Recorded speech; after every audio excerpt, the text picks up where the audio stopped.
Ashama harka fuuni akkam jirtu hordoftoota keenya kabajamoo fi jaallatamoo oduun isin dhageessisa. Koree qindeessituu mootummaa ce'umsaa biyyaalessaa naannoo Oromiyaa fi gaazexeessitoonni ONN marsaa 5ffaaf mana murtii waliigalaa Oromiyaatti dhiyaatanis ammas beellamaan deebifaman. Koreen qindeessituu mootummaa ce'umsaa biyyaalessaa naannoo Oromiyaa fi gaazexeessitoonni ONN haaluma beellama manni murtii waliigala Oromiyaa yeroo qabeefiin caamsaa 12 bara 2022 yookaan akka lakkoofsa Habashaa caamsaa 4 bara 2014 si'a 5ffaaf mana murtii waliigalaa Oromiyaa calcaliitti dhiyaataniiru. Jaallan kunneen beellama har'aatiin mormii himataa dhiyeeffatuuf beellamni kan qabameef ta'us har'allee guyyaa birootti dabarfamuun mana hidhaatti deebifaman. Akka odeessanu dhaqqabeetti abbaan galmee dhimma himatamtoota galmee kana jalatti himatamanii ilaaluun himanni dhiyaate ifa akka hin taanee fi keewwata namni ittiin himatamuu hin dandeenye of keessatti qabatee jira jechuun yeroo ittaanuuf abbaan alangaa himata isaa sirreessee akka dhiyeessu jechuun caamsaa 24 bara 2022 yookaan akka lakkoofsa Habashaa caamsaa 16 bara 2014tti beellama qabee jira. Kanneen koree qindeessituu mootummaa ce'umsa biyyaalessaa Oromiyaa jalatti himataman tokkoffaa Qaasim Abdullaahi Abbawaarii, lammaffaa Seefuu yookaan Jaalgabbisaa Lammii Fayyisaa, sadaffaa Muhammad Waadoo, afraffaa Lammii Tasfaayee Baraartii, shanaffaa Khaliifaa yookaan Gammachiis Abdulfattaa Abdurrahiim, ja'affaa Muhammad Isaa Yesuuf, torbaffaa Toofiq Amaan Roobaa, saddeetaffaa Adnaan Yusuf Abdoo, saglaffaa Najjaash Muhammad Amiin, kurnaffaa Usmaan Adam Ahmad, 11ffaa Daraaraa yookaan Tarreekumaa Asaffaa Baacaa, 12ffaa Callaa Ismaa'eel, 13ffaa Muhammad Ahmad Muhammad, 14ffaa Dachaasaa Wiirtuu, 15ffaa Kadiir Sa'id Jiloo kanneen jedhaman hoggaa ta'an. Gaazexeessitoonni Oromiyaa Niwus Neetwoork galmee kana jalatti himataman ammoo Dassuu Duulaa fi Biqilaa Amanuu Abbaa Shoomaati. Dhaabbanni mirga gaazexeessitootaaf falmu CPJ jedhamu ibsa caamsaa 2 bara 2022 baaseen mootummaan Itoophiyaa himata gaazexeessitoota ONN Dassuu Duulaa fi Biqilaa Amanuu Abbaa Shoomaa irratti bane cufuun hatattamaan akka gad lakkisu gaafate. Gaazexeessitoonni lameen tana duras yeroo adda addaatti badii tokko malee humnoota sirnichaan deddeebiin hidhamuu kan eere CPJ'n mootummaan hojjettoota pireesii irratti xiyyeeffatamee miidhaa gaggeessaa jiru akka dhaabus gaafate. Waggoota 4 darban Oromiyaa keessatti lola ija addunyaa irraa dhokfamee gaggeeffamaa jiruun lammiileen hedduun hidhattoota mootummaatiin ajjeefamuu, manneen gubachuu fi uummanni walakkaa miiliyoonaa ol qa'ee irraa buqqa'uu Koongireesii Federaalawaa Oromoo KFO'n ibsa miidiyaaleef laateen beeksise. Dabalata oduu kanaa akka ittaanutti isiniif dhiyeessina. Oromoo fi Oromiyaan waggoota 4 dabran nagaa dhabanii lolaa fi jeequmsa hamaa ija addunyaa irraa dhokfame keessa jiru ka jedhe KFO'n namoonni ajaja mana murtii malee jumlaan guuramanii hidhamuu fi hiraarri irratti raawwatamu akkasumas gariin akka ajjeefamanii fi eessa buutee dhabamsiifaman hubachiise. Oromiyaa, Tigraay, Affaar, Amaaraa fi Beenishaangul Gumuz dabalatee kutaalee biyyattii keessatti lolli waggaa tokko oliif adeemsifamaa jiru lubbuun lammiilee kumoota dhibbootaan lakkaawamanii akka galaafatamuu fi miiliyoononni akka buqqaaniif akkasumas qabeenyi birrii biiliyoonotaan shallagamu akka manca'uuf sababa ta'uu addeesse KFO'n ibsa miidiyaaleedhaaf kenne kanaan. Bal'ina lafaatiinis ta'ee baay'ina ummataatiin guddisa kan ta'e naannoon Oromiyaa akkasumas uummanni bal'aan Oromoo waggoota 4 dabraniif nagaaf tasgabbii argatee hin beeku. Yeroo ammaa haasayaa jiru kanatti godinaalee Oromiyaa garagaraatti wal waraansi dhiiga namaa dhangalaasaa jiru gaggeeffamaatiin jira. Kunis ija addunyaa jalaa dhokfamee gaggeeffamutti jira. Keessumattuu ji'oota muraasaa asitti haleellaan lammiilee nagaa irra gahaa jiru daran dabalee jira. Ji'oota muraasa darban keessa Oromiyaa qofatti lammiileen nagaa 297 humnoota mootummaatiin yoo ajjeefaman manneen hedduu gubatanii jiru. Sababaa waraanatiin namoonni 500 ol ta'an yoo buqqaan manneen barnootaa dhibbootatti lakkaayaman cufamanii hospitaala fi wiirtuleen fayyaa cufamanii tajaajila ala ta'anii jiru. Namoonni ajaja mana murtiitiin ala hidhamu hiraarris irratti gaggeeffama. Cinaan murtii malee ajjeefamu, cinaan ukkaanfamanii dhabamsiifamu. Sirni haqaa akka malee laaffatee jira. Ajajni mana murtii qaama bulchiinsatiin salphatti irra dabrama. Kibba Oromiyaatti horsiisee bulaa fi qonnaan bulaan Oromoo sababaa hongatiin loon miliyoonaan lakkaa'amu yoo dhabu, godina Booranaatti qonnaan bulaan Oromoo ilmaan ofii akka qotiyyootti camadee lafa ofii akka qotu dirqamee jira. Seenaa dheeraa isaa keessatti uummanni Oromoo gidiraa akkanaa argee hin beeku. Hidhattoonni faannoo milishaa Amaaraa fi humni addaa naannoo Amaaraatiin deeggaraman naannolee Oromiyaa, Tigraay fi Beenishaangul Gumuz keessatti lammiilee nagaa jumlaan haala suukaneessaadhaan fixuu, manneen gubuu akkasumas loowwanii fi midhaan saamuu irratti bobbahanii argamu ka jedhe KFO'n. Hidhattoonni seeraan ala gurmaa'anii fi sosso'aa jiran kunneen naannichaafis ta'ee guutummaa biyyattiif farreen nageenyaa tahaa dhufaniiru jedhe. Sanyii fi amantaa adda fo'anii haleellaawwan raawwataman lubbuu namootaa galaafachuun isaanii dabalaa kan jiru yoo ta'u, yakkamtoonni gochaa badii kana raawwatan seeratti dhiyaatanii wayita gaafataman hedduu akka hin mul'anne ibseera. Humnoonni faannoo milishaa fi humni addaa naannoo Amaaraatiin deeggaraman naannolee Amaaraa, Oromiyaa fi Beenishaangul Gumuz jalatti ajjeechaa lammiilee nagaa, mana gubuu, saamicha midhaanii fi loonii irratti bal'inaan bobba'anii argamu. Naannoo Amaaraatti waraanni kaabaa hordofee humnoonni seeran alaa gurmaa'anii hidhatanii socho'an bal'inaan mul'achaa yoo dhufan, nageenya naannichaa naannolee ollaatii fi biyya guutuufis sodaa nageenyaa ta'anii jiru. Jibbaan amantii fi haleellaa amantii adda baasee marsaa garagaraan raawwatamuun lammiileen lubbuu dhabanii kan dabalaa dhufe yoo ta'u, warri badii geesse seeraaf dhiyaatanii yoo adabaman hedduu hin mul'atu. Rakkoo kanaaf fakkeenya kan ta'u magaalaa Gondaritti fi Dabaaqitti ajjeechaa musliimoota 20 olii fi barbadeessuu masjidootaa akkasumas haleellaa bataskaanaa magaalaa Waraabeetti dhiheenya kana gaggeeffaman kaasuun ni danda'ama.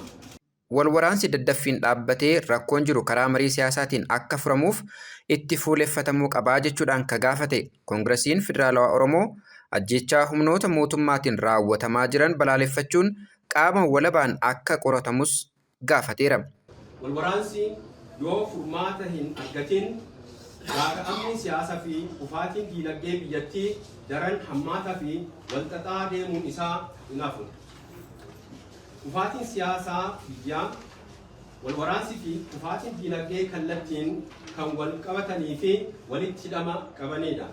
Furmaanni isaas walwaraansa dhaabuun rakkoolee keenya gara marii dirree siyaasaatti deebisuu qofa.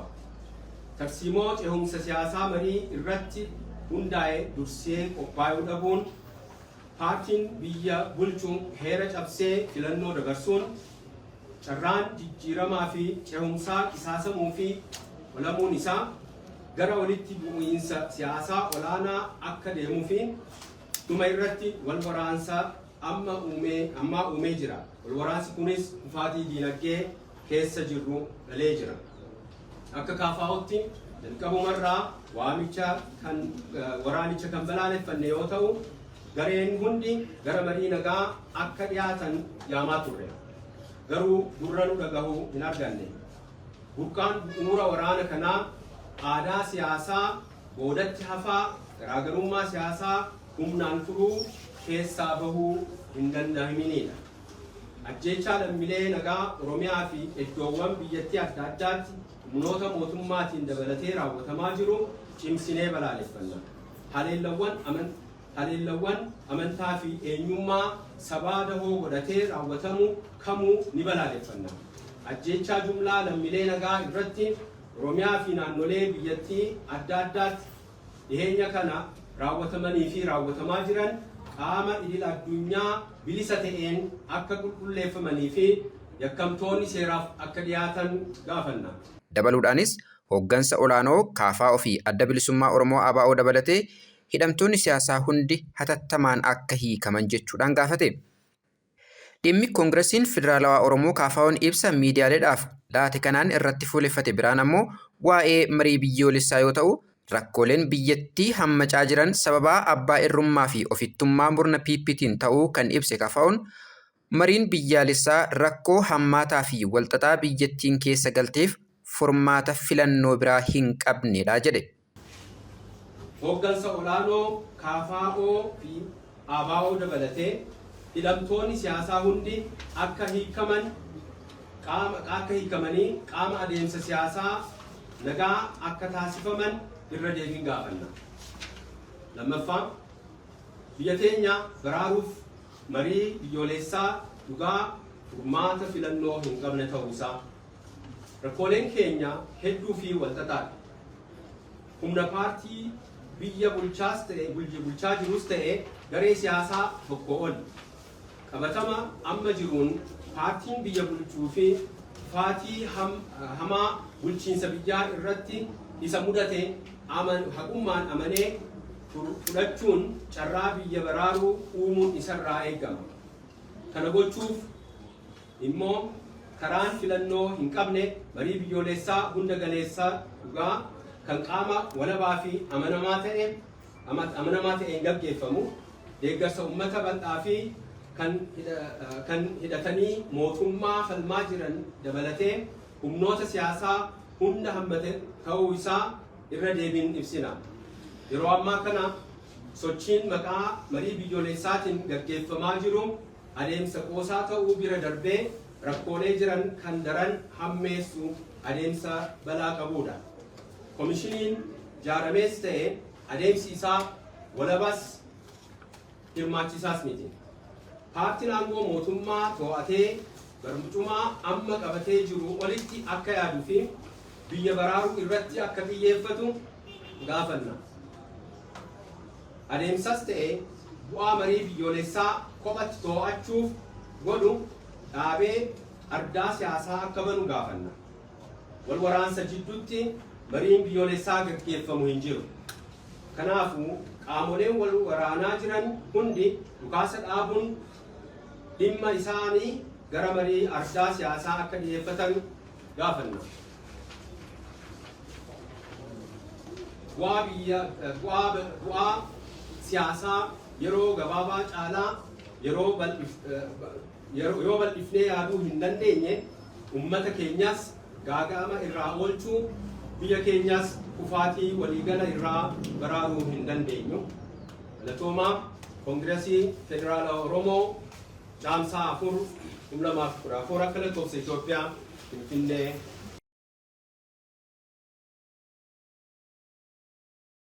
Godina Arsii Bahaa magaalaa Sagureetti waraanni PP qondaalota adda bilisummaa Oromoo naannichaa dabalatee uummata nagaa jumlaan hidhaa jiraachuu maddeen gabaasan.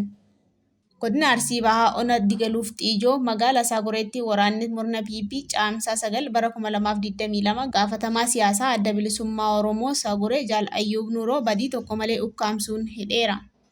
Jaal Ayyuub wayita ammaa kana buufata poolisii magaalaa Adaamaa bakka Migiraa jedhamutti hidhamanii dararamaa jiru.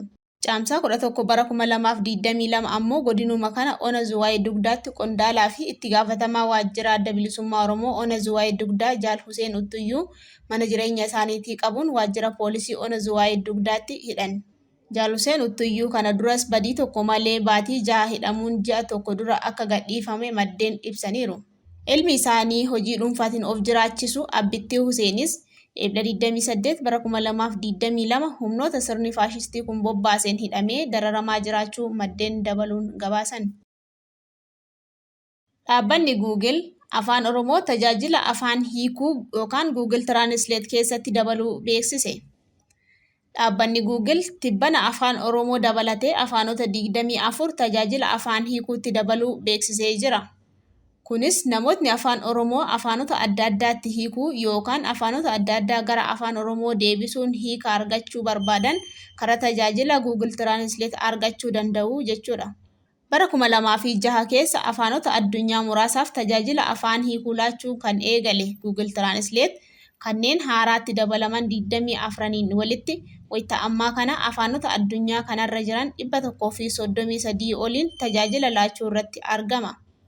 Afaanota Google haaraatti tajaajila hiikuu ittiin laachuu eegale 24 keessaa 10 afaanota Afrikaa keessatti argamani.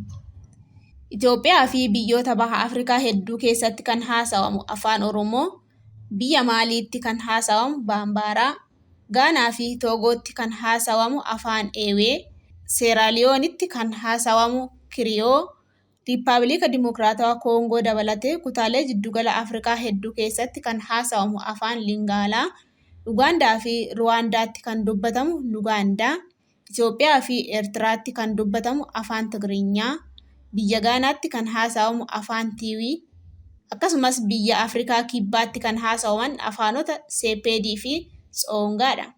Tajaajila hiikaa afaanii diriirse kanaan waggootaaf garaagarummaa afaanii dhiphisuun hawaasa addunyaa mara wal qunnamsiisuu irratti gahee olaanaa taphachaa akka ture kan ibse dhaabbatni Google, kana boodallee hawaasa afaan isaanii teeknooloojii irratti bakka bu'ummaa hin arganne gargaaruuf nan hojjedha jedhe.